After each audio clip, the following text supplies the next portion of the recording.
ஈரோடு மாவட்டம் பவானியில் 1300 ஆண்டுகள் பழமையான செல்லியாண்டி அம்மன் கோயில் குடமுழுக்கு விழாவை முன்னிட்டு 5000த்திற்கும் மேற்பட்ட பக்தர்கள் தீர்த்த குடம் சுமந்து ஊர்வலமாக சென்றனர். கூடுதல் தகவல்களுடன் இணைகிறார் செய்தியாளர் கார்த்திகேயன். கூடுதல் தகவல்களை பதிவு செய்யுங்க.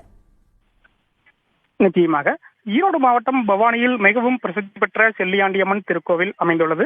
சுமார் 1300 ஆண்டுகள் பழமை வாய்ந்த இக்கோவிலின் கும்பாபிஷேக விழாவானது வருகின்ற ஞாயிற்றுக்கிழமை நடைபெற உள்ளது. கடைசியாக கடந்த 2007ஆம் ஆண்டு கும்பாபிஷேக விழா நடைபெற்றது.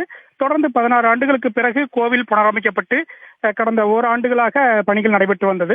இந்த நிலையில் பணிகள் அனைத்தும் முடிவற்ற நிலையில் வருகிற 8ஆம் தேதி ஞாயிற்றுக்கிழமை காலை கும்பாபிஷேக விழா நடைபெற உள்ளது. இந்த கும்பாபிஷேக விழாவை முன்னிட்டு இன்று தீர்த்த குட ஊர்வலம் நடைபெற்றது.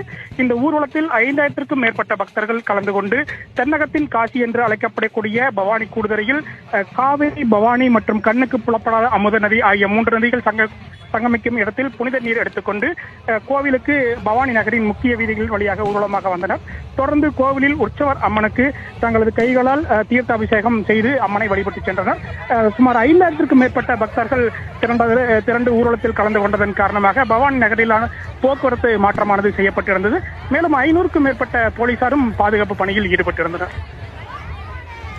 விவரங்களுக்கு நன்றி கார்த்திகேயன்.